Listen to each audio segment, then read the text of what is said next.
just called. Try to get up to him before he can. He's not answering his phone yet, so he must still be in the middle of it. All right, that's all right. All right. I'm going to take a minute here and read through your statement, if that's all right. Yes. Get an idea. You might have answered some of my questions already. So. But I did, I was trying to cover as much as I could. If my writing's not real legible, you just ask me and I can clarify real quick for you. Okay. 4 o'clock, Bluegrass Center. And I don't know these, I put approximately on this before. Yeah, that's nobody. I don't expect you to know exactly. Yeah, no, there's no way for me to. Hello, gory fans. Today we are going to view the interrogation of Brooks Houck. On July 5th, 2015, Houck's girlfriend, Crystal Rogers, was reported missing. Her car was found on the same day, abandoned with a flat tire with her phone, purse, and keys still inside. Houck became a person of interest because he was the last person to see her. But I put all that right there. The further you go, the more clarified I get. I broke it down into segments. Oh, these are the people whose house you were working on? Yeah, all these right here are people that I'm overseeing, that I'm speaking or talking to. We'll just look at my phone to get my exact time. I got my phone in there, and that way you can build a timeline of all this stuff. That I do this every day, so me looking back, I have know what time it is. Right. There's no way for me to remember that. I mean, you'll see the more that you get to looking through there, you'll see how much I've got in my head to try to keep up with. All these are guys that are working for me that help me, every one of them. Okay. And then these right here, I skipped a line to break that and put locations, and I did it in subdivision, so y'all know my vehicle, y'all know where I'm at, my phone and everything. Those are the numerical address, the street address, and this is the type of work that I've got going on past that hyphen mark. Those are the type of work I've got going on at each construction, so every one of them is a separate job. And then this right here is for the whole subdivision, keep the Woodlawn Springs homeowner subdivision, the president and all the members, the committee and stuff on. I want to keep the subdivision looking nice, trash and debris and all that kind of stuff, and metal grates in the road, the curb and gutter and all of that. And this is just kind of like a daily thing. I've got to go through this every day to keep everybody rolling and everybody happy. And this switches subdivisions. You see I put copper fields up here, and then these are the number of houses I got going out there. I've got different subs in different spots.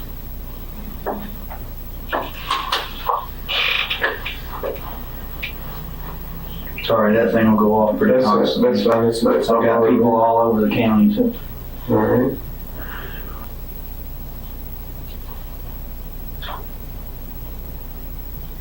Nobody else will write on that though, correct? No, and I'm gonna make you a copy to show you. I want to be sure that nobody else, messes with none of my stuff. Right. No, you're gonna get a copy of it so that you can look at mine and look at yours and say they're the exact same thing. All right.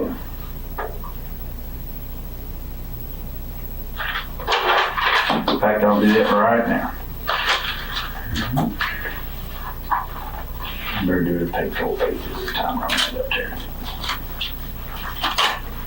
You can recycle tablets into best.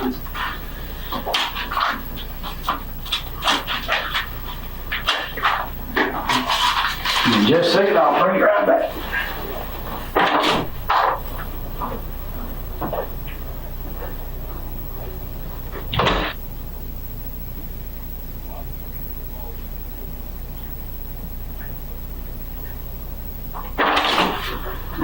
Take a minute, go through those page by page and compare them just to make sure that everything's good to go on them.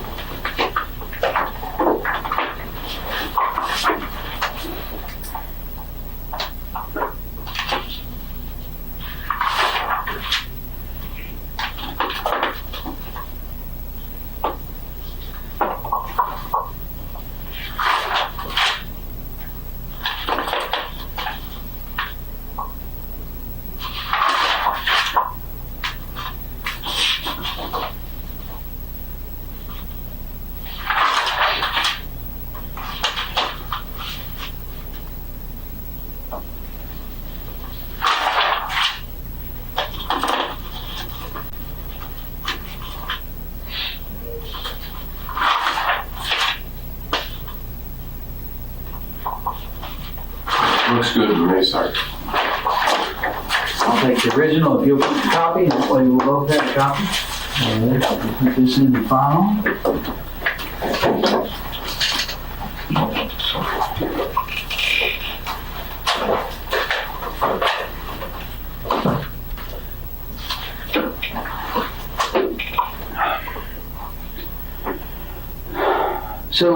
So we're hearing tons and tons of rumors, right? All right. And I know Bardstown is the rumor mill of the world, but in a case like this, should it turn into a homicide investigation, any question that I didn't ask doesn't get asked. Does that make sense?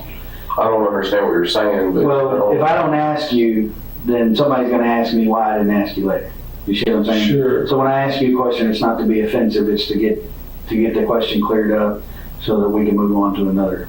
I understand. Yeah, I help however I So can. one of the rumors that we're hearing is that you all had gotten notice from the IRS that you were being investigated for tax evasion. Is that correct or incorrect? No, sir. Not correct. And again, these are all rumors that people are calling in about. That's fine. And where you can get a legitimate source, you're also verifying everything. Right across the street here, up here at Gilbert Brown Company CPAs does my taxes. He has for several years. If I need to sign a form to release all his documentation on me for that, you're all more than welcome to it. And that's the easiest way for me. These are That's fine. rumors. Ask whatever you got to ask. Spelling. Had you and Crystal ever talked about breaking up? I mean, obviously, we have fought just like any other Sure.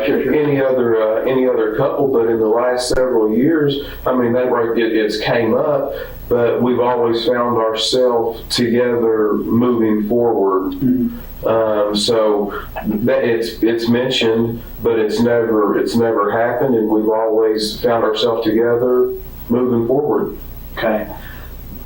I know she didn't work out of the home currently, but had she worked out of the home recently? Had she had a job outside of taking care of the rental properties? Well, she took care of 2 young children, so she did some babysitting there at the house for some extra money. One little boy was about Eli's size, and other was, I don't know how old, but he was a little bit older. And I don't know how long, if it was 8 months or a year, but she had worked at the store up the road from our house for the, I don't want to say anything discriminatory. I don't want to say they're not Americans, but they own. They're Indians. All right, yeah. I don't want to say nothing. Convenience store. Yeah, convenience store. She worked for some folks up there. I do not know that. I think it might be Sandy or Sandeep or something like that, but I don't know. She worked up there at that gas station for quite some time, but that's been quite some time ago. Was that before or after Eli was born? I think she started there before he was born, and she did work some there after he was born. She worked for a pretty good period of time there, but it's been quite some time back. Mm-hmm. Yeah, because he's 2.5. So He's a little bit over than 2.5. He'll be 3 in October. Almost 3. Yeah. All right. So you think it was a year ago or better since you worked there? Probably approximately. I don't know. I would say give or take a 6-month window there. Something like that would probably be pretty accurate. But I do not know the answer to that. I do not know. I just know that it's been a period of time. Was it since you've lived together? Have you all always lived on Glenview? That's the only house since Eli has been born. We brought him home from the hospital. We lived there. Okay. Yes, that's the only residence. You all were living there when she was working at the. And when she stopped working at the when she stopped working there.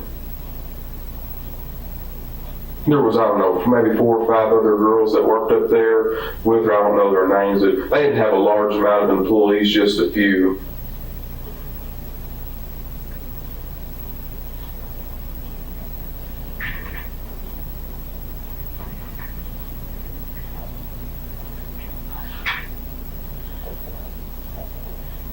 When you said you all had talk about splitting up, had that been more recently, or was that before Eli was born, or had that been? I don't remember the exact dates, but if you'll recall back in a couple of days ago when we had talked, whenever usually that had came up, she had always went to like Sabrina's house, or she went out with Brooke or to her parents for a short period of time, a day, day and a half. And after she cooled off, and we had a chance to talk a little bit, we always found ourselves back together. But it has been at times a stressed relationship. I'm not here telling you anything other than that. That is the truth, and that's accurate. That has been discussed, but we've always found ourselves together. We loved each other very much, and that right there is the bottom end of it. Well, the reason I ask is because there are some people that she's associated with that are telling us that she had made some tentative plans to leave, like looking at an apartment at that store above the apartment above the store. I'm just trying to figure out if that was something that was ancient history or if that was something that was more recent. Well, that's news to me. I don't know anything about that. So when you all, let's say the last time you all had discussed splitting up, she didn't discuss any specifics with you about moving to an apartment or anything like that? Just that you all were having some issues and you resolved it? Say all that again. Yeah. Break your question. Break them down. The last time that you all had that type of a disagreement, okay? The last time that there was the possibility that you might split up, did she specifically talk to you about moving out somewhere? No, not anything that she's never had an isolated point saying, hey, I'm moving here or moving there. I don't recall anything like that. Okay. So, that was my question. all right. Just if she had. Well, sometimes I know that you all do this for a little bit. Sometimes I feel like when you ask me a question, you put so many things, and I'm thinking we need to dissect it a little bit so I can answer each part specifically rather than put so. And I'm not upset at me for saying that to you. No. Put so much stuff in one. I want to break it down in a simplified, direct question rather than put so much information into one question. Try to answer one and have a bunch of parts in one. No, that's fine. If you need me to, that's fine. What you did right there is just fine. All right, yeah, I just want you to ask it a different way or ask it. Because I want you helping me. No, that's all right. That's all right. Fine. That's no problem at all. All right. Let's see. We kind of already established the Kylie thing, but just so I'm clear on it. All right. You got home at somewhere between 5 and 5:30, probably closer to 5, right? Yes, sir. And Kylie was there? I didn't go in the house at that time. Oh, you didn't? Okay. No, I knew that whenever she was coming behind me, I knew that she was going to be there shortly. So what I did was I jumped on that little tractor. I knew I had a little bit of time, and I wanted to go up there and fill it up full of fuel, check, do all that kind of stuff, get my fuel levels right, so that I didn't have to stop. I've got, as you can tell when you look at that list, I got so much stuff to do. I don't have any unaccounted for time. I'm wide open. Right. If I stop for a few minutes, I go backwards. And I don't have time to do that. So so you didn't go inside, so you don't know if she was there when you arrived? I don't know if she was there. She was riding with Crystal. I do not know. And when you got back from gassing up the tractor, they were all there. Her and Eli and Crystal. All four, yes. Yeah, okay. And so all four of you were there. So during that time, the neighbor says she got home around 5:15, give or take. That's right. So from 5:15, and I think I mentioned to you that I see on the video that you all go past Circle K. You go past the storage place and Circle K all within a minute or so, about 5 minutes after 7, thereabouts, give or take a minute. All right. So let's say you left the house around 7 o'clock. Fair enough. That's fine. There's going to be a little bit of time, but I'm just generalizing. So she gets home about 5:15. You get back from the store. You all are there from, let's say, 5:30 to 7 o'clock together, the four of you. You eat dinner at home, I think you told me last time. Yeah, we didn't fix nothing. I don't know what we ate. We didn't fix nothing fancy. Right. Sandwiches. Whatever we did. Yeah. You guys leave to go to the farm, but Kylie does not go with you. That's correct. She stays there waiting on Kathy. Her memo, Kathy, her father's mother. Yeah, Kathy Fenwick. Yes. Right. So she stays there. You don't know what time she gets picked up, but she's there when you all leave. Yes. Because that was one of the things, I think she got confused, Kylie, not Kathy. Kylie got confused about the time frames when I was talking. But I can't speak on their. Yeah, no, that's fine with that. I'm just trying to make sure I'm not confused. All right. That's fine. What you said is my understanding of it. Okay. So you guys leave, you go, presumably you go out Bloomfield Road to Guthrie because you go past Circle K and not turning on Woodlawn Road. So you go out there, and then the next time I see you is when you pass Caddy Shack, the little restaurant there on 49. You go past there, and it's about the right amount of time for you to be traveling, you know. And then you get to the farm around, best I can figure out by the time frame on the video, is about 19 minutes after 7. So you're actually there, you know, roughly about 7:20. So Okay. so you get there. By the way, I twisted I guess it would be your aunt's arm. We noticed they had the video cameras. That's why. Yeah, that's fine. That's good. So she actually helped you out with the time because it showed you coming. Now I haven't watched the full days yet, so I don't know anything about comings and goings. But I know you got there about 20 minutes after, and you left there about 11:55 thereabouts. So during that time, from reading your statement, you left once and went down almost to Loretta Road and then turned around and came back because you decided the Tractor Supply might be closed, right? Yes. So that, you know, a little bit of time there. How long were you at the farm before you went to get feed and then came back, decided that it was too late? Do you remember, roundabout? It couldn't have been long. Because you were going to feed the cows, right? Yeah, it could have been probably more than, I don't know, 15 or 20 minutes. Okay. I'm just trying to get an idea so when I watch the video, you know, I can kind of look for when you're coming out and then you're going back. Yes. And when you got to the farm, do you know if anybody was there other than your mom? I don't know. Okay. Did you see your mom when you came in? No, we didn't. We didn't stop up there. We went straight down there. We were going there to feed the cows. Right. So. Well, yeah, but the barn's within eyeshot of the house. But sometimes she might park inside. Sometimes she might not. So I don't know if. Right. She got more than one vehicle. She's got a little red truck, and she's got a white, and then she's got a white SUV. Okay. But I can't, that 15 to 20 minutes is as close as I can, and that's a guess, but I'd say it's pretty accurate. She, I think your mom told me she had been mowing grass. Do you know if she was mowing when you got there?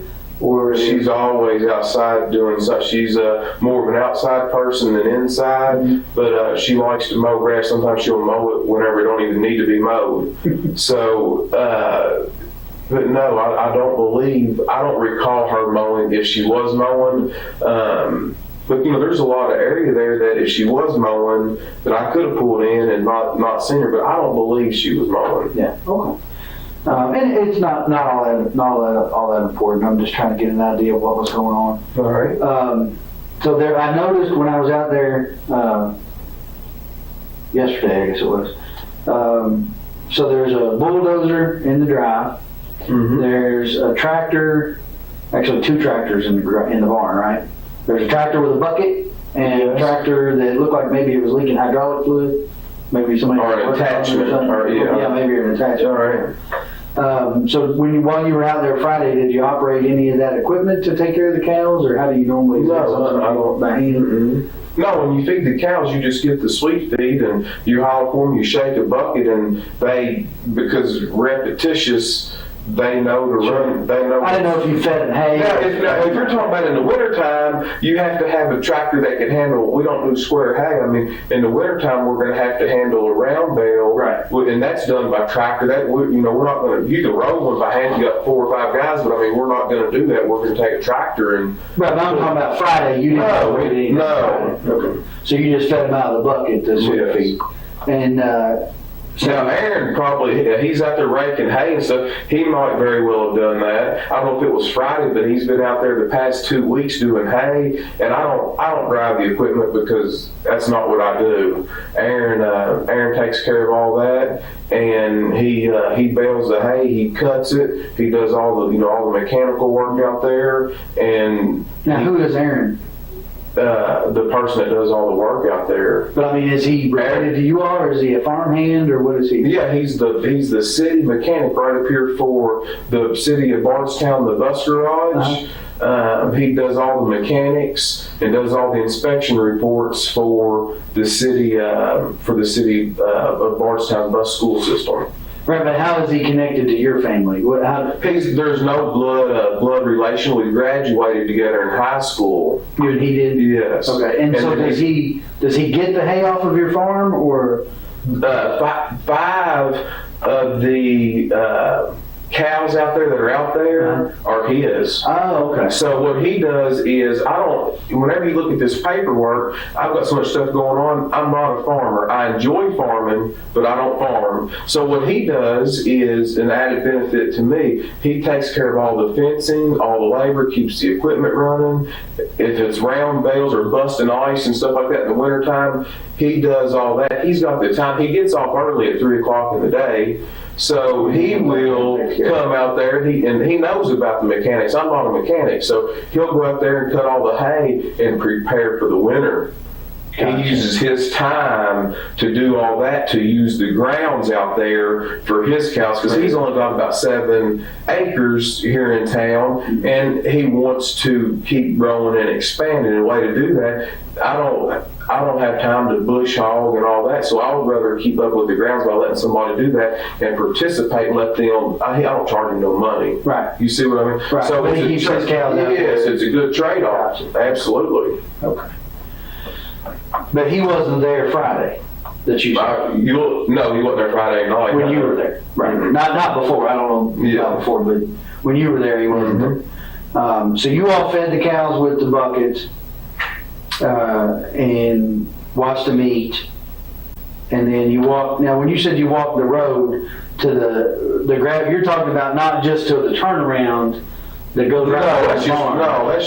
We walked to the back. To where the old county road goes through. Where I put yes, exactly. Okay. Where the road gets a little harder. I mean, you can still drive a car on it, but there's a little bit of grass in the middle. But we. And that's what goes when you get to the cul-de-sac at the top of the right. If you get to the turnaround here. The house is right here in the barn here. Right here is where, and then it goes back there a far pin. And there's 3 big pins back through there. There's 3 separate fields where we rotate the pasture and stuff. Gotcha. And you said you walked from field 1? Yeah, let me just make it real clear for you. You can put this in your paperwork or whatever. Yeah, whatever. I didn't write that, but. No, I drew it out for somebody else.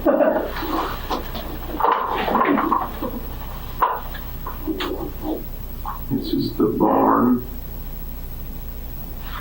And then, of course, the fence does something like this. Right, kind of gives an angle off Mom's place. And then it goes all the way back. So somewhere right in here, this is a double gate. This is where we go in right here, is where we enter the field, because this is barbed wire, And then over here is kind of an octagon's 8, but it ain't 8. This is like a pin out here that we can move, and then there's some trough and stuff in here. And then I think right here, that field separates and then there's another gate right here. So this is number 1, and then way up here, this is number 2, and then number 3 goes a far piece back through there. So we go through this gate, and then the gate from 2 to 3, the other gate's up here. Right. You know what I'm? Yeah. And then there's more food in field number 3 than there are on these other 2, because these 2 are 8 down close. Mm-hmm. So a lot of times, and it's cooler back there in them ravines and hollers for the cows than if they're on this flat land, and they would rather stay cooler and eat back there. And there ain't a big pond back there, but there's a little pond for them for a water supply too right now. So more often than not, they go back there in that 3rd field, but later in the evening, a lot of times we're consistent at the times, but sometimes we're not. But a lot of times in the evening, they'll drift up here thinking they're going to get some feed. Right. For the sweet feed. Right. Yeah. Right. So you all, when you all went for the cows, though, I think. Yeah, we went in this gate right here, and then we walked all the way back through there. So because they weren't up in field 1. Yeah. Okay.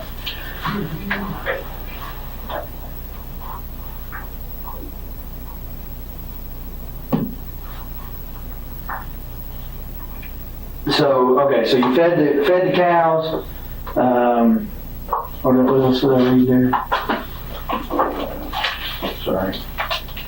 Make sure. I'm doing all kinds of crazy stuff over there.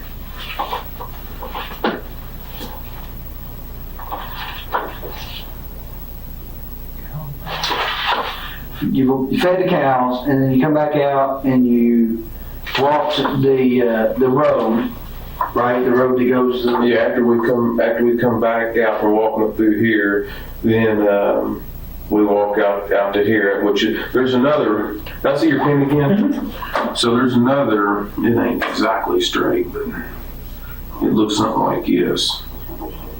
That's the driveway. Yeah, this driveway to the barn. Right. And then we walk out the road. We just walk right through there. Okay. And how long would you say that road goes back into there? Do you know? If you had to guess. I don't know. I bet it's a good mile. From the barn to the end of that road and back. So a couple mile walk going to and from. Yeah, if you go, because there's a cul-de-sac right here. There's also a cul-de-sac I put in up here, and then there's a third cul-de-sac at the very end by a creek back here in the very back. Oh, okay. But you think it's about a mile, maybe? I would say close, yeah. Okay. So you walked to the end of there and came back. Did y'all do any work on the barn or anything while you were there? No, we didn't do no work on that barn. Didn't work on the driveway or anything like that? Mm-hmm. The dozer, the reason I ask is because the dozer that's sitting there, did somebody use that to put that driveway in or put rock on that driveway recently? Or No, on Saturday, I moved it over there. It was parked. That dozer, I've got a skid steer also broke down. Right. I've got a skid steer right here with some weeds growing up around it. Yeah. And then I had a dozer.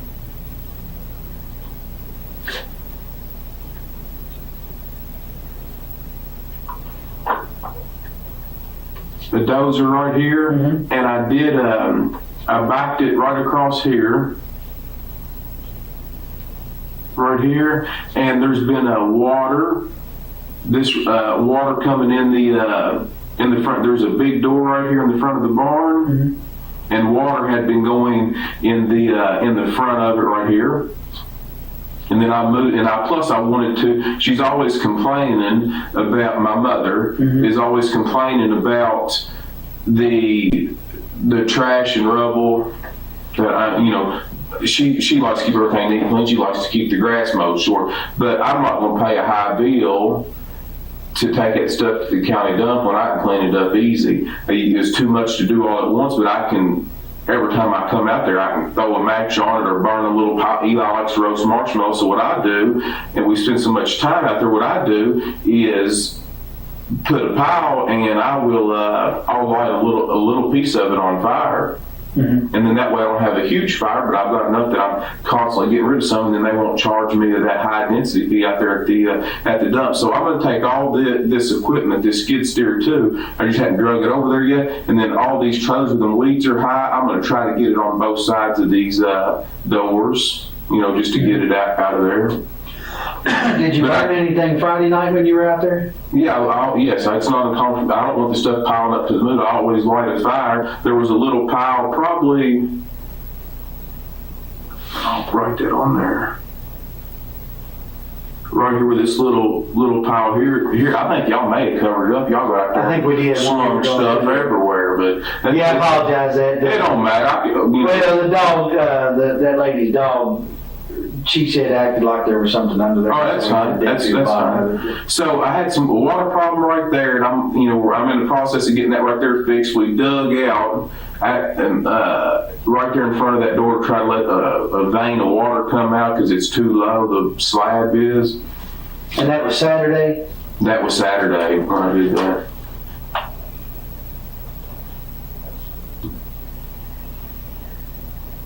Do you remember what time Saturday you got out there? Mm-hmm.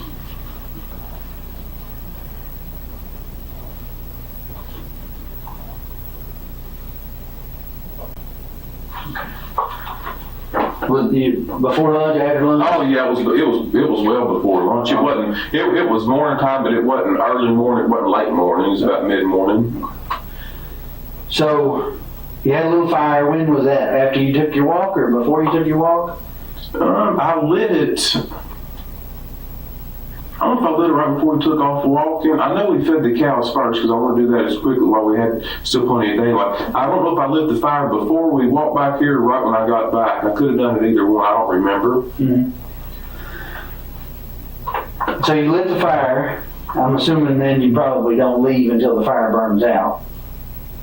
Would you leave it burning? I don't know. I generally don't like to walk away. Yeah, but if it's just a bed of coals, I mean, it's not like burning. I wouldn't leave if I thought there was any danger. Not when especially when I got all this equipment and stuff right there. But I mean, if it's died down and it's just a big bed of coals, I'm not too worried about it. Yeah. You know, especially if it's not in August or September when everything's just perfectly dry. It wasn't. We had plenty of rain. Yeah, and the ground's wet and dew's on. Yeah, it's not a big deal. To me, I'm not a firefighter, so. But you definitely moved the dozer on Saturday. Yeah, I moved the dozer on Saturday.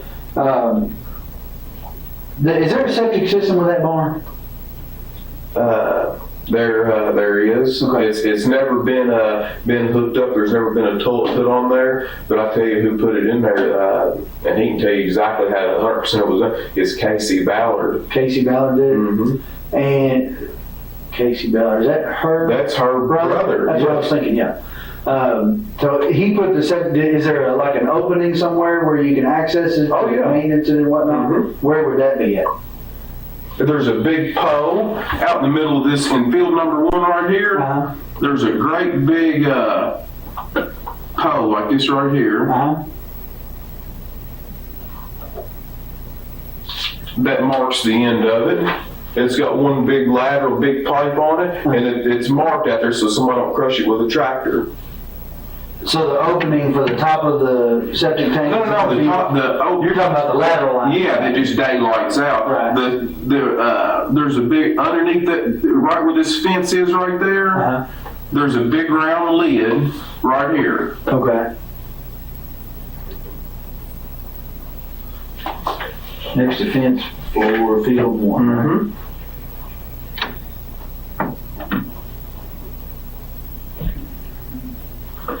And how long has that septic system been there? I noticed the work Probably kind of ongoing. Probably about 3 years, 3 years. I just never did finish that barn, because I've had so much other stuff going on. But in that barn, I've kind of got a little. Yeah, I saw where you were putting the cedar plant. I never got done with it, but I'm close to getting it done. I just never made it that far. Right. But yeah, right where that little plumbing, that little bathroom is, right on the outside of the barn, there's a big a septic tank right there, and then there's a great big long piece of pipe right here, a bleeder valve, and then it's marked by there's a big pipe. There's an iron T-post out in the middle of this field, and then I took a piece of PVC pipe that's weather resistant, and I just slid over top. It would stop the post from rusting, and it's also much taller than the grass, so that if the grass did get up real high, somebody wouldn't hit it with a bush hog, or wouldn't hit it with a mower or something like that. All right, so you guys, you've taken your walk. The fire is down, maybe not out, but it's down enough, and you're leaving. And it looks, again, looking at the video, looks like it's about 5 minutes till midnight. All right. That's to me, and I've got a couple of kids, but everybody parents a little differently. To me, it seems a little late to be out on the farm with a 2.5-year-old. Where is he at midnight? Has he been asleep in the car for a while? Is he still No, he's still wide open, and any night he's so used to sleeping so later in the morning. His normal day, that's his 7, 8 o'clock in the evening. Really? 11, because she sleeps much later in the morning. She stays up, so it's always been that way. So he's wide open at midnight. He's wide open. Yeah. Okay. So you guys get back and load up in the truck. Load up in the truck and you drive back. You leave out. I see you leave out the driveway at about 11:55. somebody passes you on the drive back on Loretta Road about 10 minutes after midnight or so, he says, roughly, we're still kind of narrowing that down, but roughly sees you about 10 after midnight, which wouldn't be uncommon. It's been raining most of the day, the roads are kind of wet, 15 minutes from your mom's house to the golf course. There's Caddyshack, not a big deal there.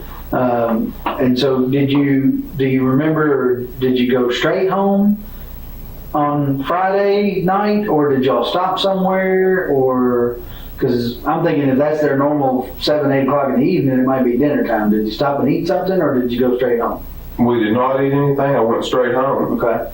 So you went straight home. So if we assume that he's correct in about 10 minutes after midnight, another 10 minutes to the house or so. So I don't see it being that late. I mean, if that's what some of the things say, I guess you'd have to kind of go by that.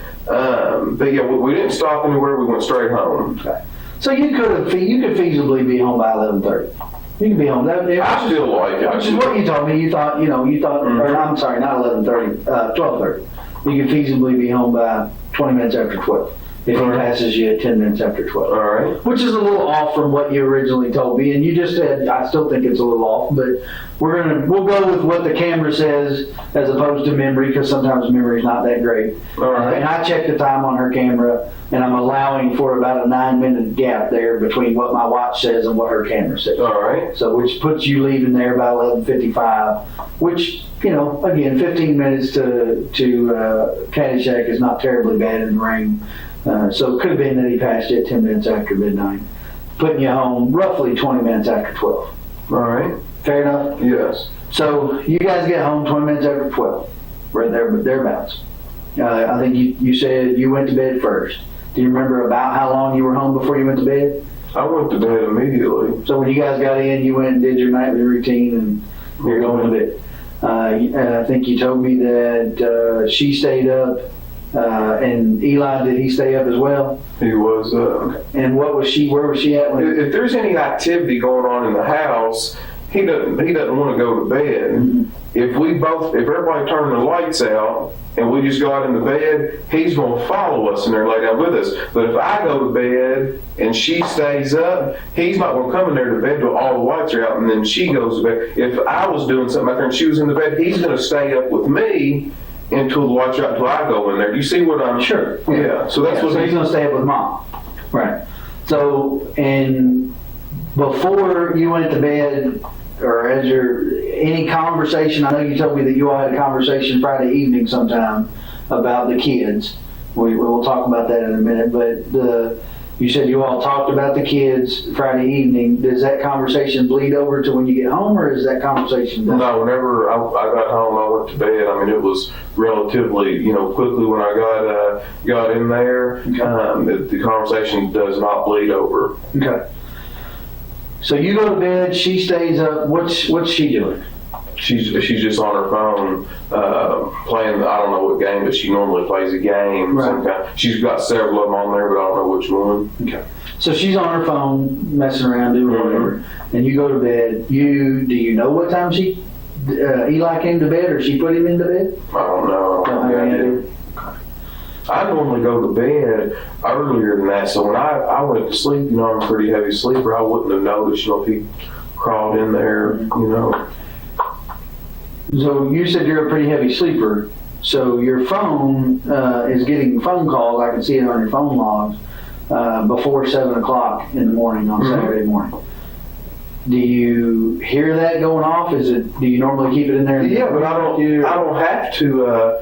At that time, I've got an alarms on my phone at 6 o'clock and 7 o'clock. Sometimes I've got them at 4 and at 7, but my alarm most mornings goes off. I always have it for 6 and 7, but I'll wake up before my alarm goes off. But that's not uncommon for me to get called really early in the morning. So what time do you think you got up on Saturday morning?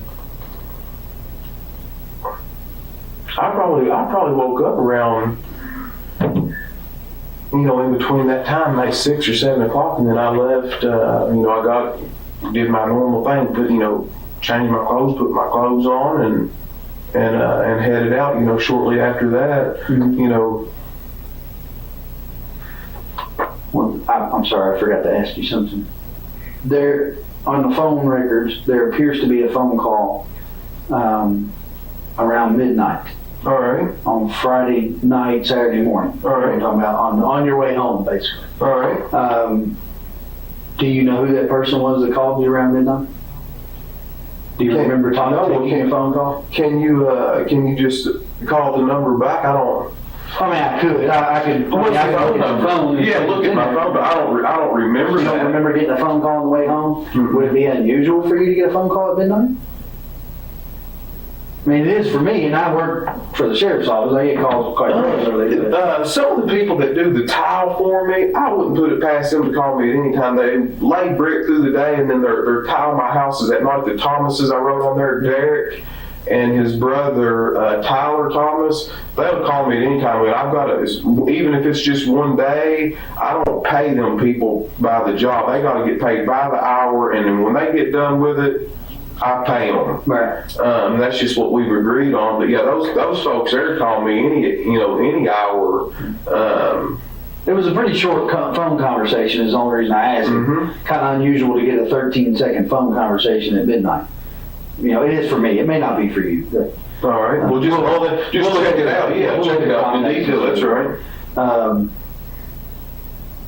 So Saturday morning, you wake up sometime between 6 and 7. I think we decided that Danny Singleton, is that his name? Mm-hmm. A guy that works for you, was calling you. He called you pretty frequently. You said sometimes you give him incentive to work on Saturdays. Yeah. And that may have been why he was calling you. So did you go do some work Saturday morning before you went to your mom's house? Before you went to the farm? Or what did you do Saturday morning?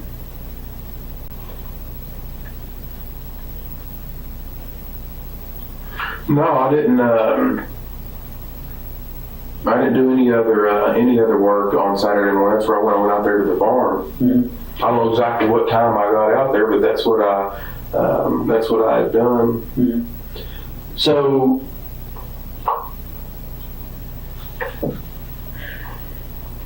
you get up between 6 and 7, and where's Eli at when you wake up? He's next to me. He's in the bed with you. Mm-hmm. Okay. So you get up. Does he get up with you?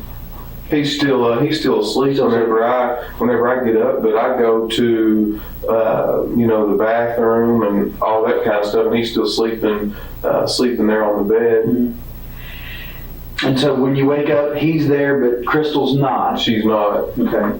And so did you try to call her, or? Yes, I noticed that she wasn't there. I didn't know exactly what to think. I don't know what time I called her. Yes, I called her that morning. I mean, did you call her before you left the house to go to the farm? I don't remember what time I called her. But do you remember where you were at? Were you at home or were you at the farm? Or you were on the way to the farm? I don't know, somewhere in between. I don't recall. I don't know. That's fair enough. So you, before you go to the farm, you feed Eli breakfast? I did not before we got there. I normally get those squeezable yogurts, all them vitamins and minerals and stuff in it, Mm-hmm. and he likes to eat stuff like that for breakfast, and it's easy. He can do that in his car seat or whatever he's got to do. Okay. So you think he was eating on the way to the farm? I don't think he was. I know he was. Okay. Now, how much of the yogurt he ate, I don't know. I'm not worried about that. It's not a question of what he ate or how much he ate. I'm just trying to establish. Well, he's a healthy boy. I can tell pattern you. of behavior from that weekend, and here's why. And I'll be honest with you. I have been all along. Will continue to be. If I woke up on a Saturday morning and my wife wasn't with me in the bed, as is normal, which might not be normal for you, I don't know, but for me, it would be normal, particularly if my wife's a late sleeper, which mine is as well on Saturdays, for her to be there in the bed when I get up. So if she were not, probably the first thing I would do would be to call her to find out where she was. But what you're not aware, what you're missing is a lot of times that her and Brooke, her sister, or Sabrina, a lot of these girls that they do all these, they go out and do stuff. Sometimes they do these, and this is going to be embarrassing for me to talk to you about, but I'm wanting to get everything cleared up as quickly as I can. They do these fantasy parties. All these girls get together. They talk about and do whatever, and it's not uncommon for them when they go out and party, they stay out the better part of the night, if not the whole night. So, and of course, I always have the children, during that. They don't take the kids to that. Matter of fact, I take care of some of their other children while they're the ones going. It's not uncommon because they know I don't get into all that stuff, and they know that I'm a man, don't get me wrong. I understand that, a white-blooded American male, and there's no sense, I'm not telling you anything different, but they do all these parties and order all this stuff. Well, who gets the kids? I'm good enough to get the kids for all this, and I'm a good enough person to do that. And then when everybody sees a little bit of distress, they're going to throw me under the bus. They need to re-examine all these other actions, and I can understand the family wanting to vent and stress, and it makes perfect sense to me. But these people know me better than what's going on. And before this is all over and done with, you all are too, but it bothers me because not only have I been a victim, I can't even, my mind's not even where it should be because I'm trying to protect Eli from this. And he's the most important person that I'm trying to protect. I don't care about them dragging my name through the mud right now because I'm going to keep the main focus and emphasis on bringing her back safely and as quickly as possible. But it really bothers me what's being done in the method that everybody's pursuing and doing, because what's going to happen is I don't want their apology. I don't want nothing from them. But then after this is all said and done, they're going to sweep it under the rug, and then they're just going to forget about what they've done to me in the process. What I've got to be faced with now is, as good a mother as Crystal's been, now nobody's going to love you like a mother. Now Eli is in an atmosphere where I've got all the hope in the world, but now I'm a single parent, it appears to me, where she's been there 100% of the time for him to raise and rear him, where I know that he doesn't have to go to a daycare or a babysitter, and I know that his mother is going to take care of him. And now, where am I at without that love and support from her? Now I've got a little boy who's 2, who's going to grow up his life. If something's not done where she's not brought back safely, now one of the very most important people in his life, he's got to grow up without. Right. You see what I'm saying? Right. And I'm in here answering a bunch of bullshit that I'm doing the best that I can possibly do with, but it's taking a lot of energy and effort away from the other efforts that could be out there trying to help and bring her back here safely. I can't even go out on the side of the road without looking like a murderer or something like that's wrong. I've been extremely honest with you all, and now I'm up here doing all they can have the house. Y'all take anything that you want. You don't need any of that paperwork or search warrants. And now I'm up here trying to get my head where I can be on the side of being able to protect myself and defend myself for my son whenever I'm the one that's, I feel like, has the largest loss. Yeah. So do what you got to do. I'll do whatever I can, but this is starting to get silly. I don't need an attorney. I haven't asked for an attorney. I don't need none of that. I'm innocent. I'm willing to talk to whoever. But this to me is really starting to get silly, because I feel like, I don't have a Facebook page. I don't have time to get on the internet. I don't know a lot about computers. Crystal did all that for me. I didn't have to do it because that's something else that she always took care of. So now I have people coming back to me telling me that they're completely trashing me online for the whole media. I've taken 17 years of my life, and I feel like I've worked hard to get a good education. I've worked hard all these years. I've built a nice life for me and my family, and now my whole family's name is trashed for something that's completely not even tied to me. that's where I'm at right now. So I'm extremely upset. I'm hurt over it. I try to put on a tough shell and a bubble and move forward. It's extremely difficult to get up in the morning and push on and look at Eli and know that here I've got a million things going on that I have to get done. And then who's going to suffer? He is, and it's not right. I'm ready to hire an auctioneer to sell all this stuff so I can be there for him like Chris.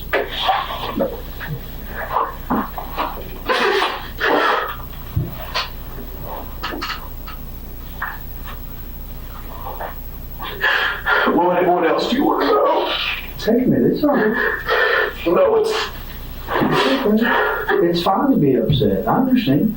It's fine to be mad. I understand that too. he's there asking for everybody. This is a shock to him.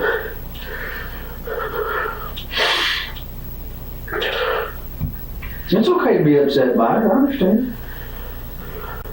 It's okay to be upset at her family. Yeah, but their emotions are so shot right now, and I can understand it. And I don't, if that's how they want to be in. But you're allowed to be emotional too. That's okay. fine. What they're mad about is the darn cell phone that I took away from Ashley because her mother told for me to take it away from her. That's what they're mad about. And it's just been a spiral since then in October.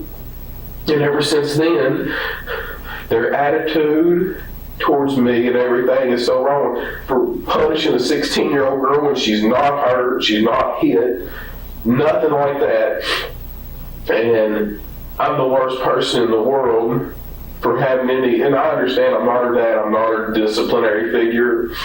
When she disobeyed her mother, I followed a direct order from her mother. Mother couldn't get it from her. I took her cell phone from her, and then it's just been hell ever since. That was the whole thing about the wrist? Yes, exactly. Yeah, they took her up to the hospital and did the same with CPS and all this bunch of garbage. They ruled it unsubstantiated, or however they wanted to say it. No bearing, or whatever you want. You can pull the reports. They documented it all. You can get all that stuff too. You want some water? No, I'm good. Let's move forward. Whatever you need, I'm here to give to you. Okay. I'm innocent. I don't need an attorney, so I'm good. Ask whatever you want to ask. Okay. Well, we can just continue with the conversation, and I don't want to rush you. Take your time. I think we left off around about Saturday morning. So you guys got up, and she wasn't there. So you and Eli got ready and went to the farm. Did you go anywhere else before you went to the farm? I didn't stop at McDonald's or nothing to get any kind of breakfast because he had that yogurt, that squeezable breakfast, whatever. I don't know. Whatever. Someone's still in the refrigerator if you want one. It's okay. It's fine. So you went to the farm, and was your mom there Saturday? Do you remember? I didn't stop at the house up there either that morning. What do you do with Eli while you're working on the equipment? Do you have is he in? I'm usually not one that works on the equipment. Sometimes I might drive some of it, but yeah, if I get on that little tractor, he rides in my lap. No, but I'm saying you said you worked on the driveway, on the drive in front of the barn there. So yeah, but no, he's got 5 or 6 tricycles and big wheels and stuff like that he plays on. It don't take a lot. This isn't about your parenting skills. Don't misunderstand. I understand. Yeah, but I'm not asking you about that. But if you're working on the dozer, is Eli in the dozer with you, or is he out playing in the yard? I'm not really working on the dozer. He's got 5 or 6 of them tricycles and big wheels things that are at the barn. And if he's not out there with the cows or something, he rides them little toys around. We got them down there in the barn. We got them out there in the driveway. It don't take a lot to entertain him. A lot of times he pedals or does whatever he does. Sure. But how long would you think that it took you to fix that area you said was taking on water there in front of the barn with the dog? No, I don't know. A lot of times on Saturday, I just use that as a place to vent and get away from what I call the city, not just like Bardstown, the city, but all Right. city stuff that goes on, loud music and all that. Out there you hear crickets. Yeah. You know, you don't hear a lot of people. So I'll go out there to kind of, a lot of times just to get away from the stress of all these tenants and stuff, calling these new construction contractors and stuff. It's a kind of a little vacation away from home. Right, but you told me earlier that on Saturday you fixed the spot in front of the barn where the water was going in. Yeah, if the water's not, if it's not been like raining a solid week or whatever, you can't really tell if it hits and misses. Sometimes if we get a substantial amount of rain, you can kind of tell where problems are, like, you know, and I could tell. So that's, you know, that's just what I did. Just piddle, just nothing important, just piddle. Right, but would Eli normally be in the bulldozer with you while you're operating it? Was he in there with you while you were operating it? He's drove it, not that more there he wasn't. But yeah, I mean, he has been in, he's drove the bulldozer before. He's drove all the tractors out there before. Okay. So that morning, did you say Mom was or wasn't home? You don't I don't remember. You don't know. Okay.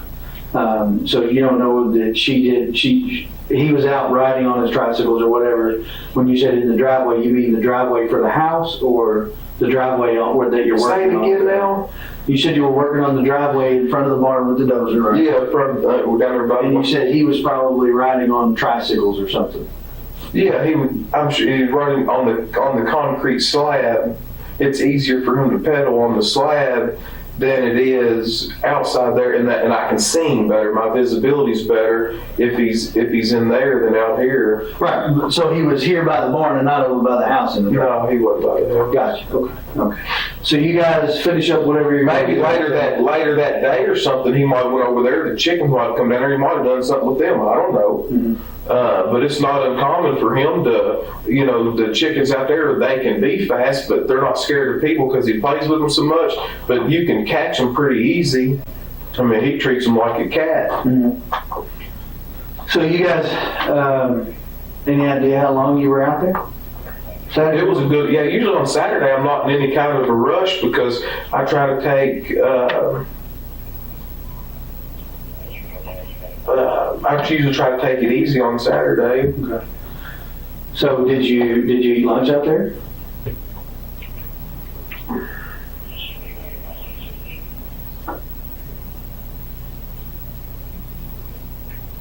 I don't know if I ate lunch there. I know I ate supper out there at Fabian's house that night because he had everybody over there at his house for, there's about, I don't know, maybe 150 people over there at my mom's brother's house. Mm-hmm.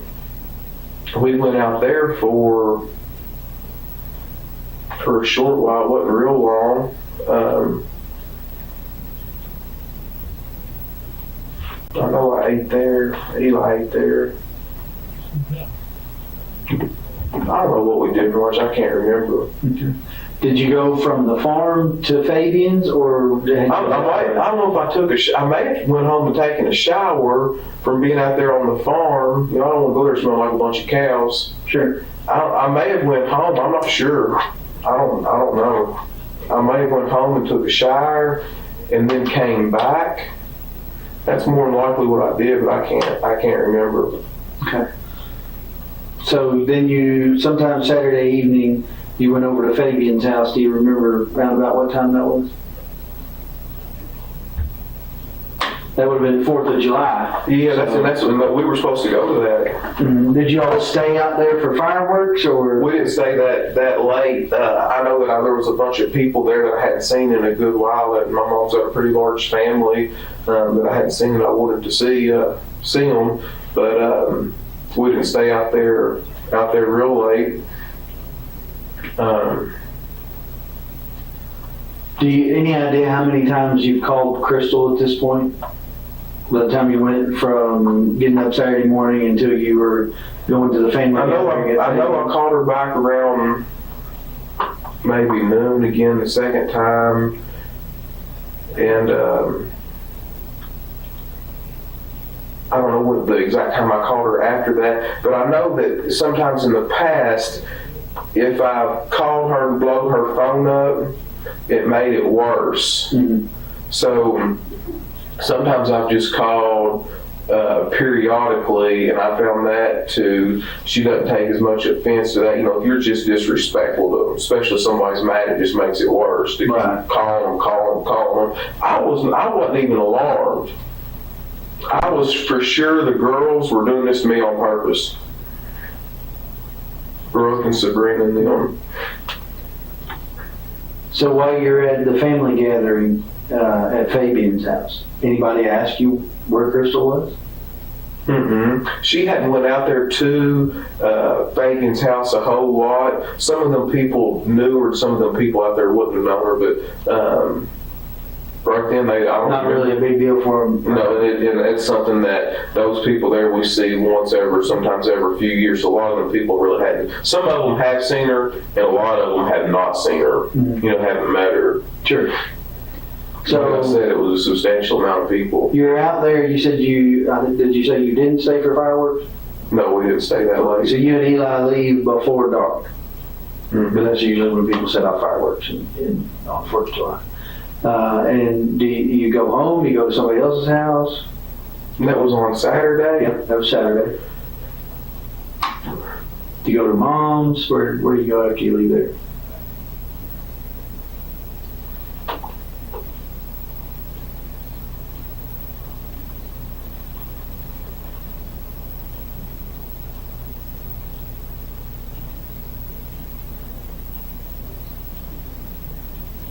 No, I think we rode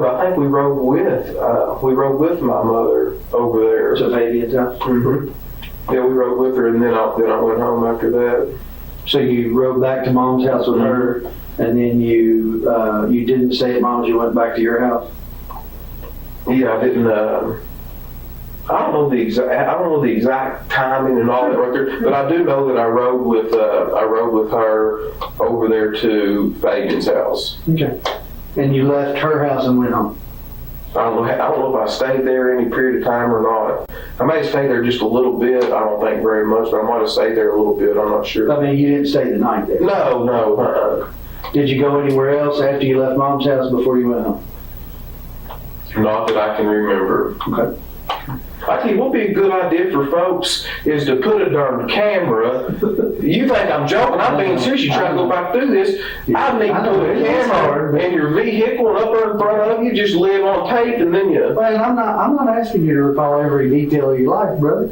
But I'm just trying to. But it would help me if I could. Well, but listen, I couldn't tell you what I did 2 days ago. I couldn't tell you what I did before I started investigating this, because I've been investigating this for 3 days. So I'm not asking you to remember every single minute, but and I realized that it wasn't a big deal for her to be gone for you, but most people can remember most of the things they did during the day, not every single minute, but you remember going to Fabian's house, you remember leaving Fabian's house, the highlight, right, and going. So if you went from mom's house to home, you'd eat dinner at Fabian's. And I don't know if it was her mother. I met her mother at the gas station somewhere. One of them days. Her mother, Sherry, Crystal's mother, Sherry, and I don't know if Ashley was with her and other kids were with them, but I stopped at right there in front of Walmart where I get a bunch of fuel at, up right there, that Murphy station across from Lowe's right there. Right. And I was on the phone with either Ashley or Sherry, one, I forgot which, and they said, I tell you what I've done too. I talked to Brooke on the phone at the farm. I talked to Brooke, her younger sister, before I left because I was heading into town to get fuel at that point. So whatever time that I talked to Brooke, you'll know that I left. So make a note of that. I talked to Brooke on the phone, and that's when I was leaving the farm on 49. And I drove in 49, and then I made a right there on 150 and went up there to Walmart. And then I got on the phone with Sherry or Ashley, when I don't know whose phone they were on. But that'll help me right there, because that's, you can pinpoint an exact time. And then I pulled in there to that Murphy station. And And then Sherry came up there to my window. Okay. And asked me if I had seen Crystal. And this right here is after I have I talked to Barbara Lane, and I sent her, I called her a couple times. I don't think I got an answer. She's probably busy doing something. And then I sent her a text message, and after I kind of stayed on her, she knew that it was serious because it'd been longer than normal when she'd done this before in the past. And this was Saturday? I'm not sure. You'll have to. So much stuff happened all so quick. You just have to dissect. That's the reason I'm giving you all my stuff. Sure, phone. yeah. You can dissect all that and figure, get an exact time. So I called Barbara and then I sent her a text message. I talked to her mother at Walmart, up there at that Murphy gas station.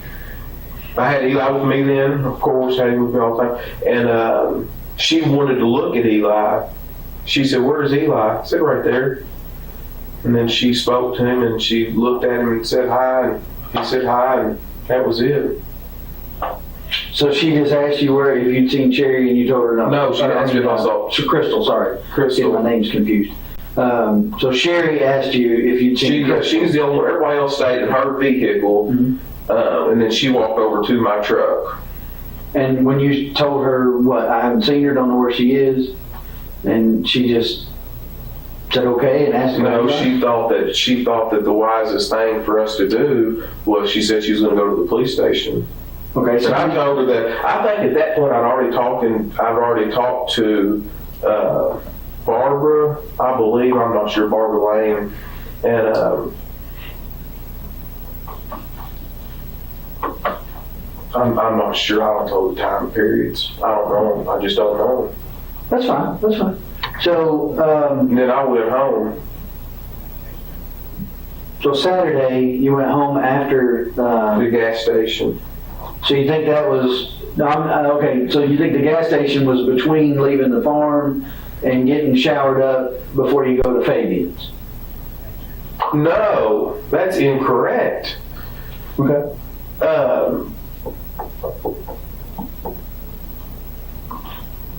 You said you were leaving to go get fuel. Yeah, I did leave the farm to go get fuel. I don't know. I don't know if that was Friday. I don't know if that was Saturday that I got fuel. I'm sure I did it with my card. I can prove what time that was too. And So I talked to maybe Sherry. Saturday. Do you think it was do you think you talked to Sherry the same day they reported her missing? She said to tell me. Yes, she said the day that yes. So they reported her missing on Sunday. Then it was Sunday. I feel like whenever. That's because Sherry told me she's going to the police station. Mm-hmm. Is Sherry the one that reported her missing? Mm-hmm. Sherry's. All right, I had a question from the media or from the news that I wanted to ask you all to think about. You all said that a family member found her car. How does that happen?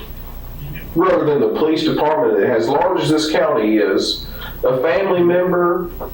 Well, that's a pretty big family, and as I understand it, someone who knew them called them and said there's a car that looks like hers on the parkway, and they went out there. Who was the family member that found that car? I don't know, I have to look at my notes. There were two of them. Am I able to know that question, that I'll answer? tell you who it was. I just have to look back through my notes and see who it was. And I'm not straight either, but I want to say that it was. I'm trying to think. There was. You can look back at them, I'm sure. I want to say it was a brother and nephew. I know we took elimination prints from one of them because they touched the car before we got there. So we took elimination prints from them like we did from you to rule out any prints that we found in the cars being that person's. All right. So I want to say that it was one of her brothers. She only had Casey's or Casey's. So I want to say it was her brother and maybe her dad that went out there. But I think it was her brother that somebody actually called, but that may be incorrect. I'll have to look at the notes. Right. But so Saturday evening, you went to Fabian's house, you had dinner, you went home. You're home all evening with Eli? Mm-hmm. Okay. Anybody come over? Anybody not? Yeah, I feel like Richie comes over to my house all the time. He's over every day. Who's Richie? Richie Riggs, he's my manager, my real estate agent. He lives next Oh. door at 115 Glenview Drive. He's one of the people on that list. Okay. So you go to bed Saturday night. You got Eli with you, presumably, because you said you guys went home from Fabian's. Not presumably, he was with me. Right. Well, I didn't want to put words in your mouth, so if he's with you, tell me. He's with me, yeah, Eli's with me. Again, not trying to offend, I just don't want to put words in your mouth. Yeah, I don't want you to either. So you and Eli go to bed Saturday night. You get up normal time Sunday morning. Do y'all go to church? No, sir. Okay. Didn't go to church. But on Sunday, I don't remember what we did Sunday. Okay. Well, I mean, I don't want to. Is Sunday when I went in? Is Sunday when I came up here and talked to you that night, or is it Saturday night? That would have been Sunday night. Mm-hmm. Sorry, let me make sure you give me what I need here. Your phone's on my desk. That's what he was telling me. That's fine. I ain't about that. Hope you had fun answering it. He probably didn't answer. Yeah, Sunday night you came up here and talked to me. That was after they found the car and everything. So sometime Sunday after 12 o'clock is when you talked to Sherry at the gas station. I think, and I'd have to look at your phone to see, but correct me, and you may know or might know, but you called Barbara. You call her Barbara Lane. I just call her Barbara. That's all I've ever known her by. But Barbara Roby was a Ballard, right? Yeah. You called her and talked to her about Crystal being gone, or she called you? No, I'm the one calling her. Okay. And what does that conversation sound like? I think the first time that I called her, that I don't think she answered the phone. So I left a message, and then I don't got a response, and then I sent a text message to her, and that's when she called back, and I think she tried to call her, and she didn't get an answer. Okay. And you know. So I'm piecing things together from what they've told me as well. So at some point you do talk to her on the phone, but when you get up Sunday morning and Crystal's still not home, or you're starting to get concerned, that's why you called Barbara? Yes, exactly. That's the reason that I did call her. But before then, I wasn't alarmed. She'd done this before, Right. And I wasn't alarmed. That's all there is to it. Yeah. So you called Barbara. I knew I gave Barbara Lane more credibility than Sabrina, Brooke, or any of them, because I know them young girls. If Crystal tells them not to say nothing, you ain't gonna be able to beat it out of them. Right. And them girls they're just like, especially to a guy, if they're fighting, they're not, and I'm smart enough to know that I knew Barbara would say, hey, she don't want to talk to you, or she's fine, just leave her, give her some time. I knew Barbara wouldn't keep me, she's a mature woman. Do you understand the difference in what I'm, so she would at least, I feel like, let me know, hey, where I wouldn't have to worry. Right. She might not give me no details or nothing, which is fine, but she would at least ease my concern. And that's the reason I called her over these other people, because I knew I'd get further with her. And at some point, so you do talk to her, and as I understand it, at some point she came over to your house. Mm-hmm. Is that right? She's been there a few times since then. Right, but that particular day she came over to your house, was that before or after you talked to Sherry? Do you remember? I have no idea. No, that's fine. So you To be honest with you, I don't even remember doing that. I remember seeing her a bunch more this last little bit than I really ever had before, but I don't, as far as talking to Sherry at the gas station and keeping everything synchronous, I have no idea. None. Okay. Well, I mean, I know that Sherry was here at 3 o'clock thereabouts filing the report, the missing persons report. So that part I can kind of figure out, okay, so it was sometime before 3 o'clock that you talked to her at the gas stations. I'm thinking probably, closer to that time than farther away, not early in the morning, what have you. And then, of course, fast forward till they find the car at 5 o'clock.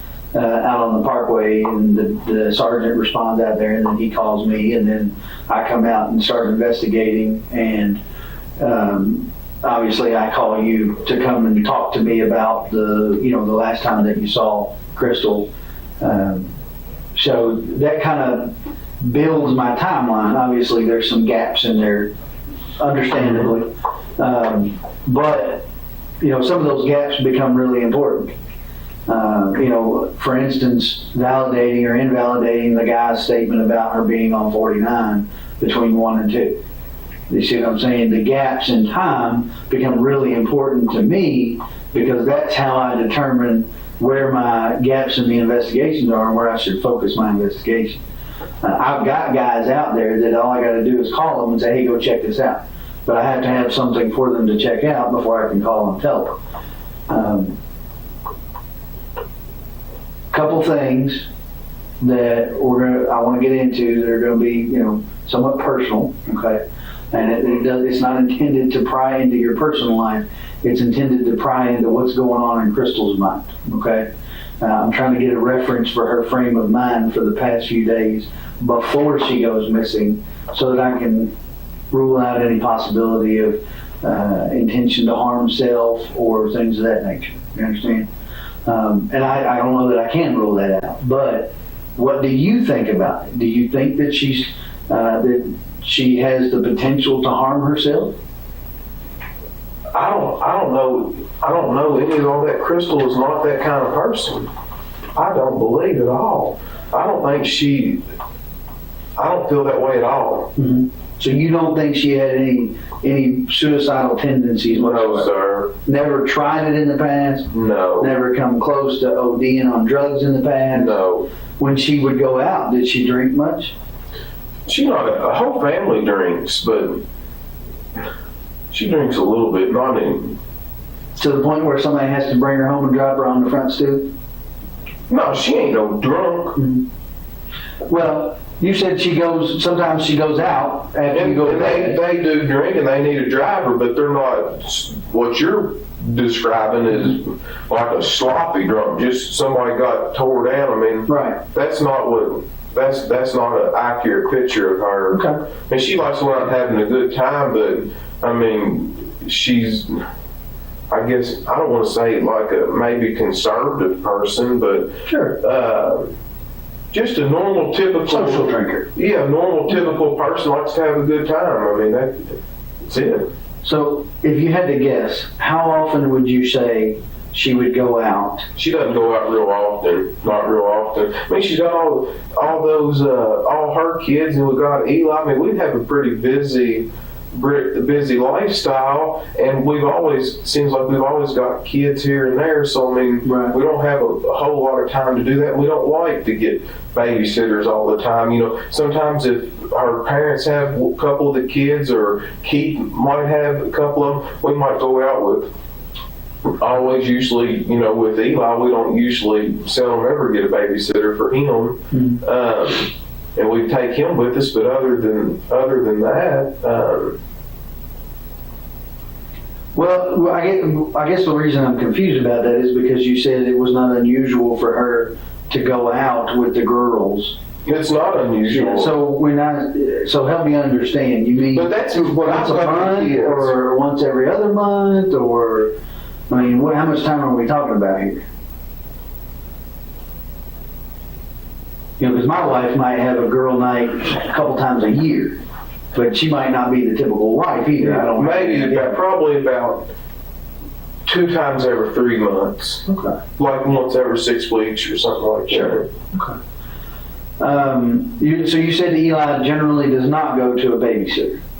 No, he doesn't. I don't want him at a baby, and I certainly don't want him at somebody's house that smokes. Mm-hmm. I just don't want it. I'd rather just keep him right with me, and I'd rather, if we're going out doing something, I'd rather just take him right along, mm-hmm. Right along with us. Well, so that kind of brings me to one of my questions that I had.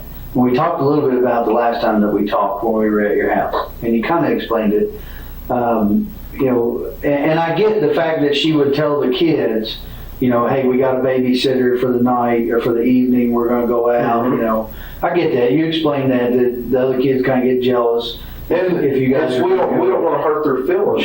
Sure. Especially Kylie, the situation. She's always wanted any kid really wants a father figure in her life. She's really struggled in that area, and her mother doesn't want her to think that she's pushing one of the children out and then the other one can go with us. I mean, that's normal. In my opinion, Sure. it is. And I get why she might tell Keith that, because Keith has 2 kids. Mm-hmm. She doesn't want him to tell them differently than what she's told them. Are you familiar with a woman named Christina Holly?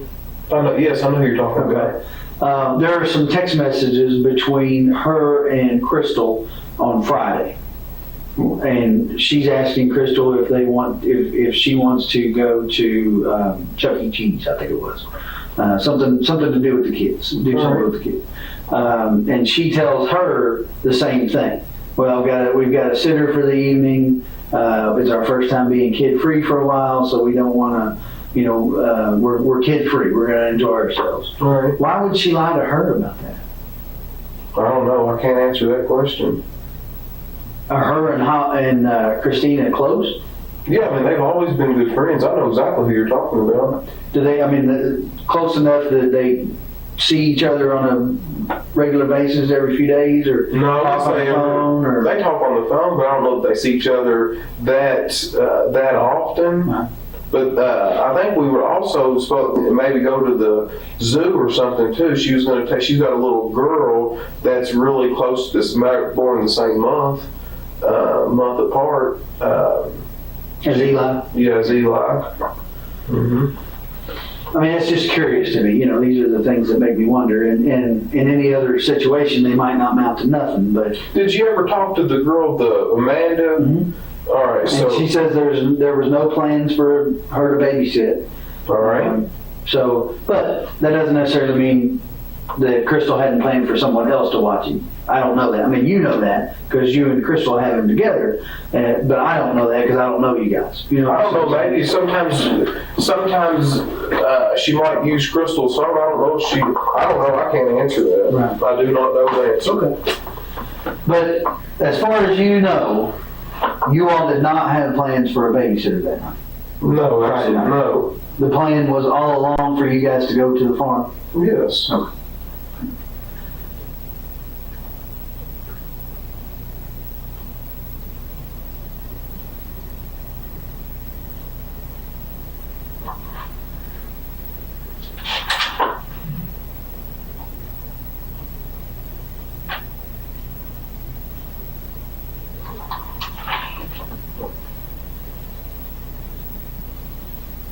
Give me just a second. I want to get your phone and look that phone number. All right.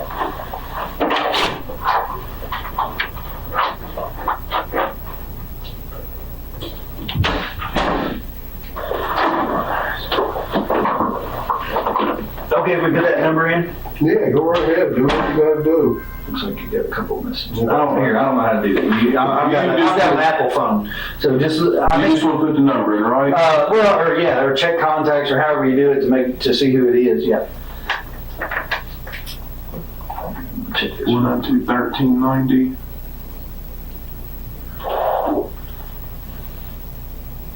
Just call it. Oh, Steve Lawson. Okay, who is Steve Lawson? He's somebody that works for me.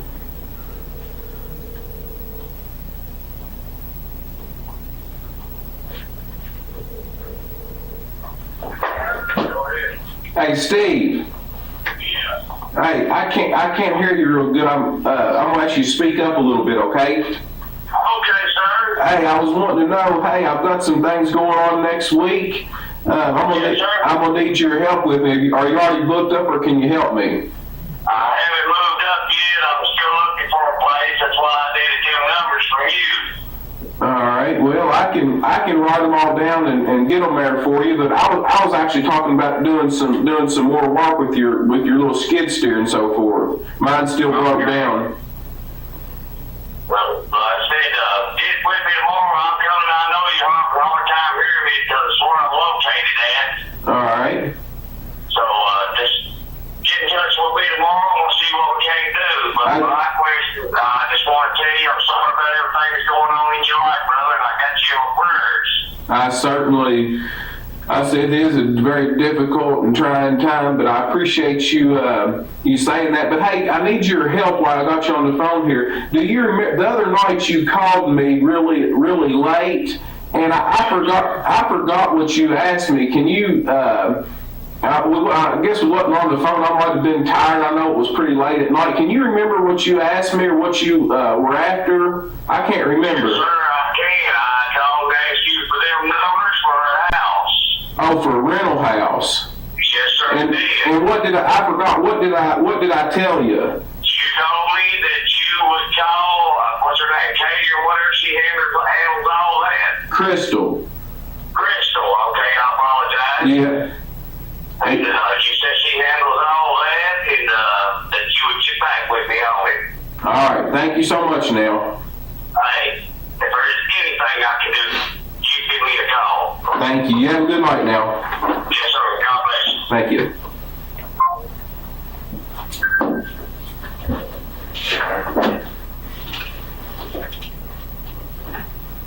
Okay. So that begs a question in my mind. All right. If she's in the truck next to you when he called, why would you need to call her about getting numbers for rental property? Because being that late at night, we're headed to the house. You know, I just wouldn't. She normally's not going to deal with stuff that late. And I mean, I probably didn't even look at the phone to see who it was calling me. I'm sure I just answered it. You know. But he said you told him that you need to call her. All right. Why would you need to call her? I mean, that's an odd phrase for someone who's sitting next to you in the truck. Do you understand? You see what I'm saying? Yeah, I see exactly what you're saying. But I mean, that's what if that right there is what I told him, that right there is what I told him. We wasn't on the phone that long, but normally I would just, she handles all that, and that's what I would do. She's not going to want to mess with that kind of stuff that late. I'm sure I'll probably try to answer the phone really quickly, so that it wouldn't, a lot of times after I get moving, Eli goes to sleep, you know. Sometimes he goes to sleep in the truck, sometimes he doesn't. So if you want to call him, you got his number and everything, if you want to call him, you know, you can call him.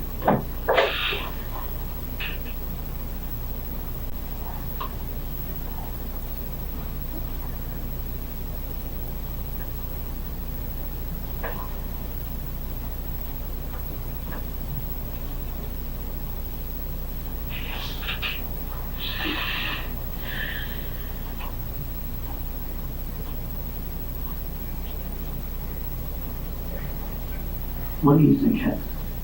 I'm shocked. I do not know. I mean, you told me that she doesn't do drugs. She's not on any kind of drugs that I'm aware of. She drinks socially. On And occasion. mildly, yes, not any kind of. Every 6-8 weeks, something like that, right? Has she ever had trouble with depression before? Not really, not to my knowledge. I mean, there's always stress that's your highs and lows in people's life, but I wouldn't classify her as a stressful person or someone that's deeply depressed. Well, I know Keith Rogers, her ex-husband, or still current, but not together. I know that he has had a drug problem in the past.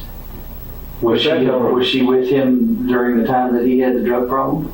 Or was that after? Yeah, I mean, I'm not. You guys got I mean, I think involved in that. I think that he has fought that for some time, and I think that she was obviously definitely in the picture while that was going on. But I don't. To my knowledge, she didn't get wrapped up into any of that.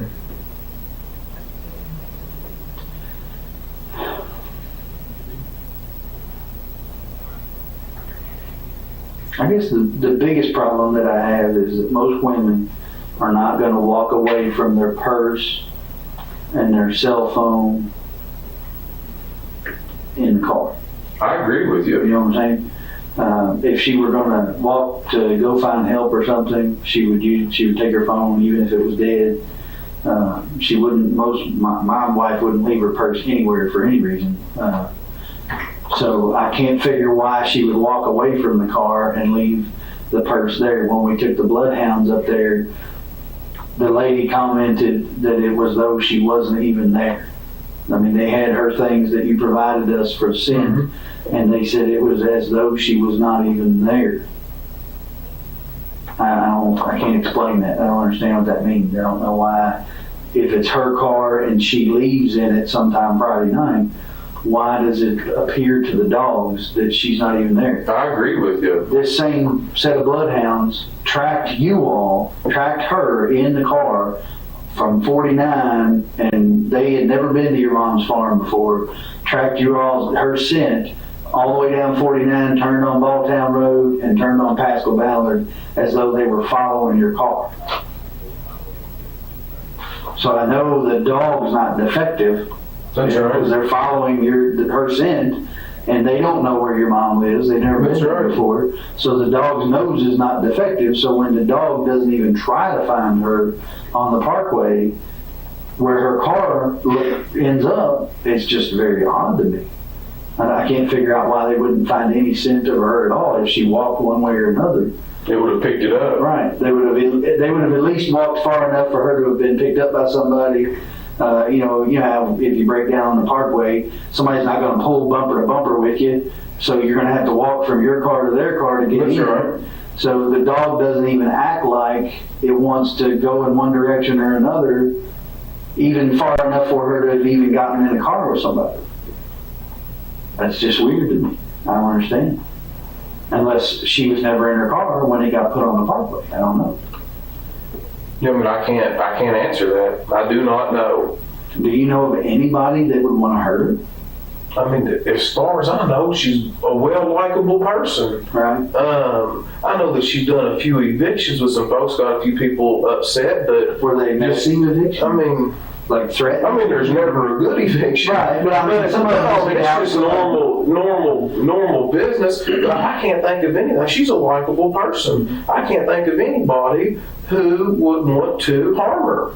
Ever have anybody show up at the house upset over something? You know what I mean? You know what I'm saying?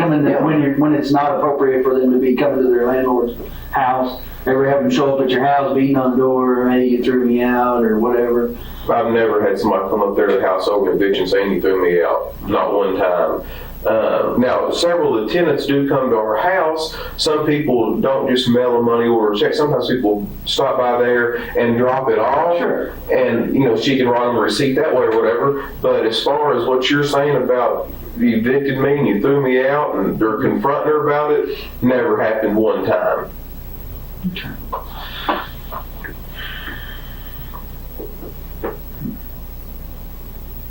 Is Kylie's dad, Kylie's dad, he doesn't have anything to do with her?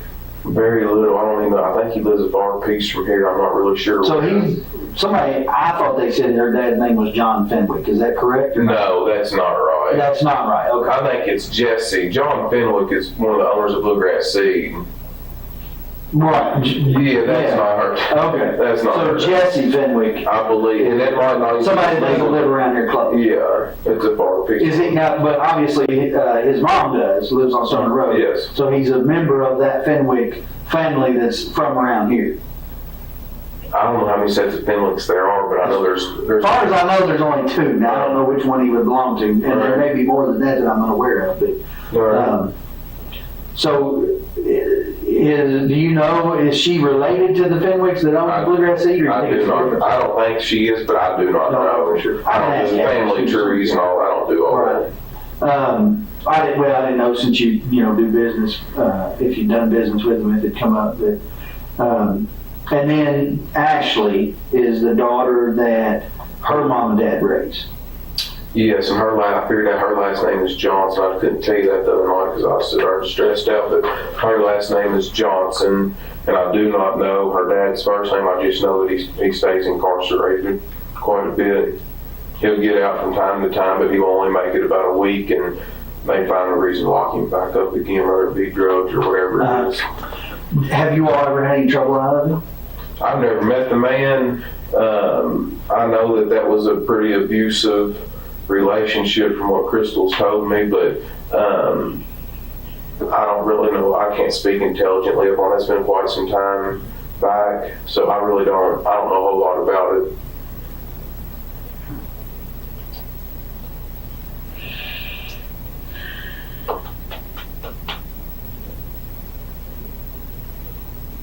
don't even know the guy's first name.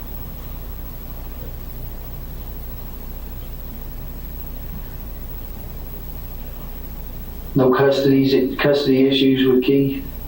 I know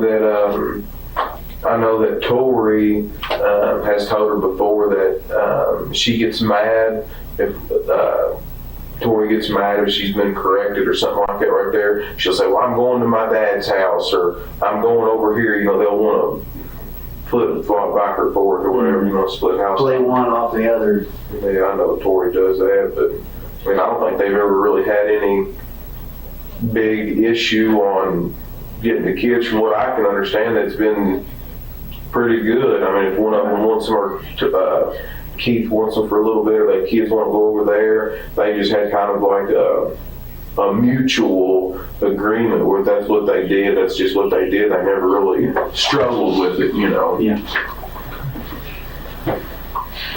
Well, okay, so I guess where I go from here, we're still getting video from different places, you know, that along that route. Can I get this? Sure, please. You Hello? No. I'm up here. I know that you didn't know. I'm up here in this interview with the Detective Snow. I've been up here a good little while.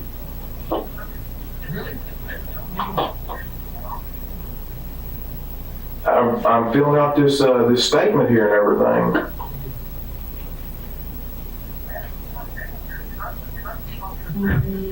Are you telling me that's what I need to do?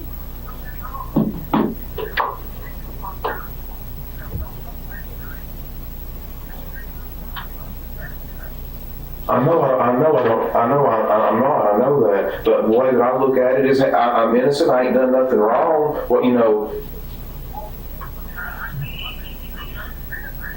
I know you told me innocent people have got jammed up, but if you're telling me to leave, I'll get up and leave. If you want me to.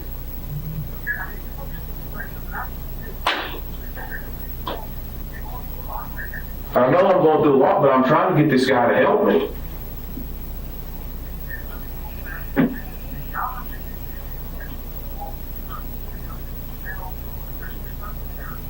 I don't think she's ran off with some other guy. I don't believe that. You can't make me think that. No.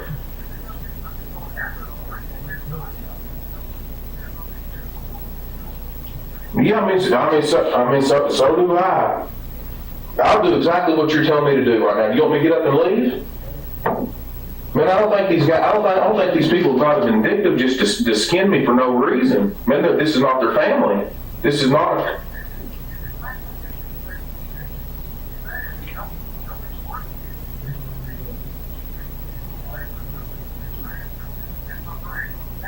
All right, thank you.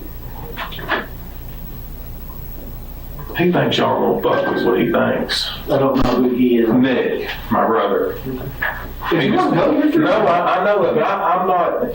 He just said just to keep sitting up here, to give a statement, do an interview, whatever I got to do it. But he said, darn, just letting them just beat you to death over this right here. Just ask what you got to ask and let you know. And you tell me. I mean, he knows more about this than I do. You see. And have I told you that I'm for you? Yes, you have. I said, what did I say? My job is to find Crystal, right? That's right. However that happens, my job is to find her. Whether I find her hopefully alive and well and safe somewhere or not, my job is to find her. If I don't find her alive and well, my job is to prosecute the person that did something. That's right. If that turns out to be you, my job is to prosecute you. If that turns out to be someone else, my job is to prosecute them, to gather evidence for a lawyer, a prosecutor to prosecute them.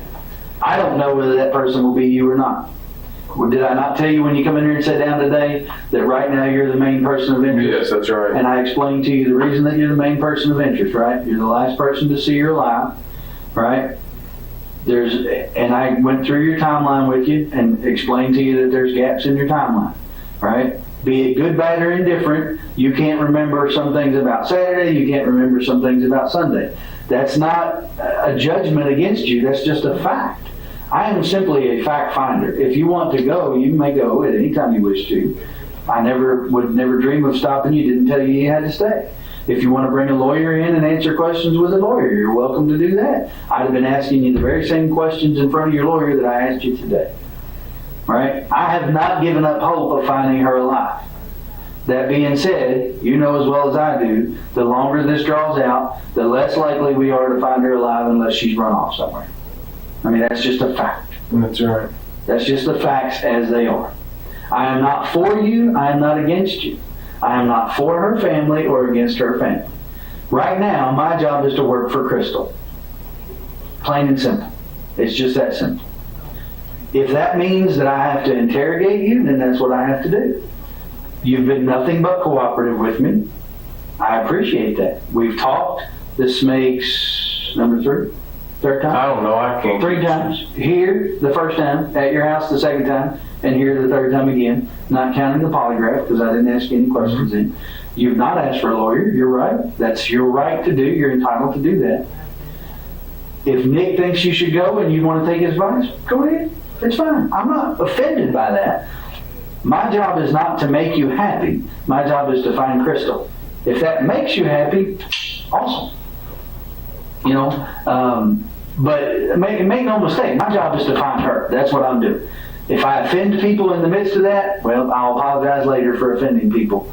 If it finds her home safe, then I'll just take the blunt of offending people and go on. You know, just like what you said. What'd you say? Doesn't matter what they think of you, as long as we find her. That's right.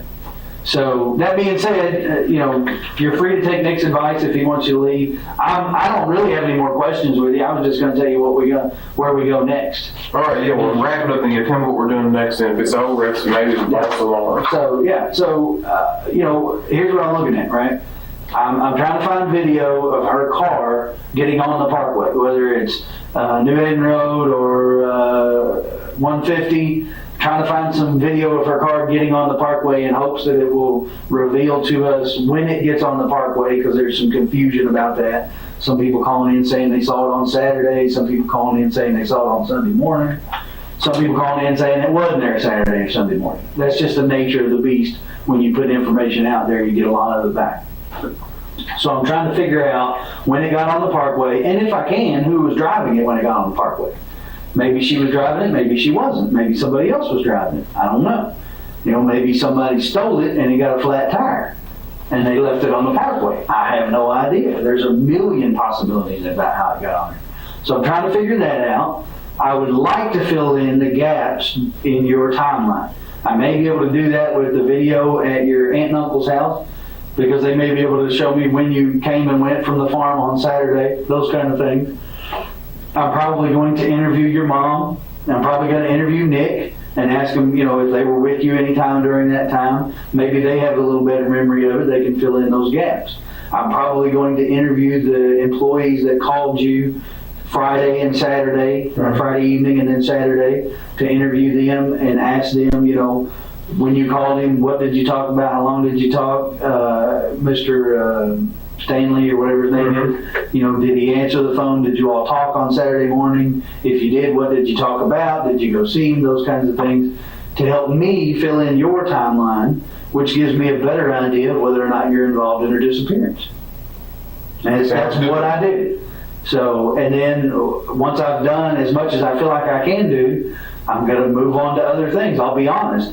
Beyond that, short of finding her somewhere, I've done about all the forensic countermeasures I can do. You know, we've gone through the car with a fine-tooth comb. We fingerprinted the car.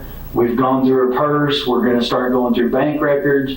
You know, she did have an account. I know you told me you didn't know that she did or didn't. She did have an account of some sort. My understanding is maybe from a family member that there was some Social Security disability from Keith for the kids that maybe went into that account. Maybe that's the case. We'll kind of look into that. You know, we'll start questioning people about the validity of those kinds of things, about the apartment and those kind of things, and try to get a better idea if that's just a shady rumor or whatever, you know. But unfortunately, I've got to dispel all these rumors. You know, that's part of my job. Mm-hmm. We've got to either prove them, disprove them, or no, we can't do either. So that's where I'm at. All right. So I appreciate you coming in. If I ask you to come in again, or if I come see you, again, know that you're always welcome to tell me you don't want to talk to me anymore. That's perfectly okay. All right? To this day, it's still a mystery on what happened to Crystal Rogers. Strangely, on November 19, 2016, just 16 months after Rogers' disappearance, her father, Tommy Ballard, was shot and killed on family property. In October 2022, FBI agents spent days looking for clues into Rogers' disappearance. The search was focused on the farm where Rogers was last seen alive. They had drones, cadaver dogs, and excavating equipment on site. At the end of the search, the FBI said evidence was collected. Brooks Houck remains the prime suspect in Rogers' disappearance. What do you think? Is he guilty or innocent? That's it for today. Please subscribe to support the channel and leave a comment below. I will see you next time.